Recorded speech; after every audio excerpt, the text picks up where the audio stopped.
అర్థం చేసుకున్నాను. నాకు అందరూ బాగుండాలని కోరుకునేవాడిని.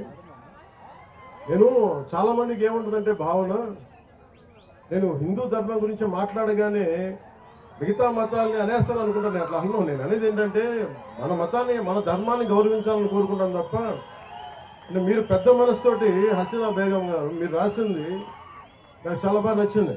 మీరు నన్ను నమ్మారు చూసారా, నేను కులాలకి మతాలకి అతీతం అండి. నేను కులాల్లో ఉన్న అసమానతలు,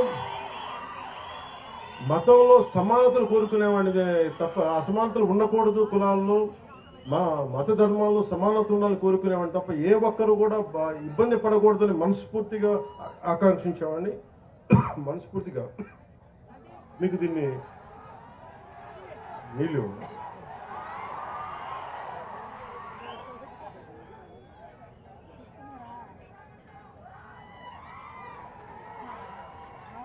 ఆరోగ్యం జాగ్రత్తలు మీరు అంటే మీరుండగా నాకు భయం ఏంటి చెప్పు.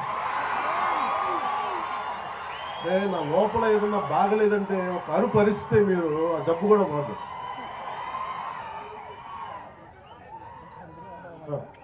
అలాగే వాల్మీకి బోయ సంక్షేమ సంఘం నుంచి నాకు రిప్రజెంటేషన్ అందింది. ఇది ప్రత్యేకించి కేంద్ర ప్రభుత్వం రాష్ట్ర ప్రభుత్వం కంటే కూడా కేంద్ర ప్రభుత్వ పరిధిలో ఉండేది. ఏ కులాలని ఏంటి అనేది, ఉదాహరణకి మన తెలంగాణ విభజన జరిగేంత మన విడిగా ఏర్పాటయ్యాక దాదాపు 26 కులాలని 29 కులాలను బీసీల జాబితా నుంచి తొలగించారు. సో ప్రతిదీ చాలా క్లిష్టమైన కష్టమైన ప్రక్రియ. కానీ పదే నేను పోయినసారి వచ్చినప్పుడు కూడా వాల్మీకి బోయ సంక్షేమ సంఘం నాకు ఈ రిప్రజెంటేషన్ ఇచ్చారు. ఖచ్చితంగా దీన్ని గౌరవ ముఖ్యమంత్రి గారితో మాట్లాడి క్యాబినెట్లో మాట్లాడి దీన్ని వారికి తెలియజేస్తాను మనస్ఫూర్తిగా మీకు తెలియజేసుకుంది.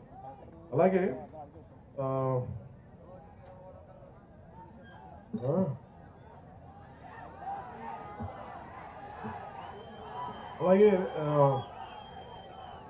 రెడ్డి సంఘం నాయకులు ఒక ప్రతిపాదన అడిగారు.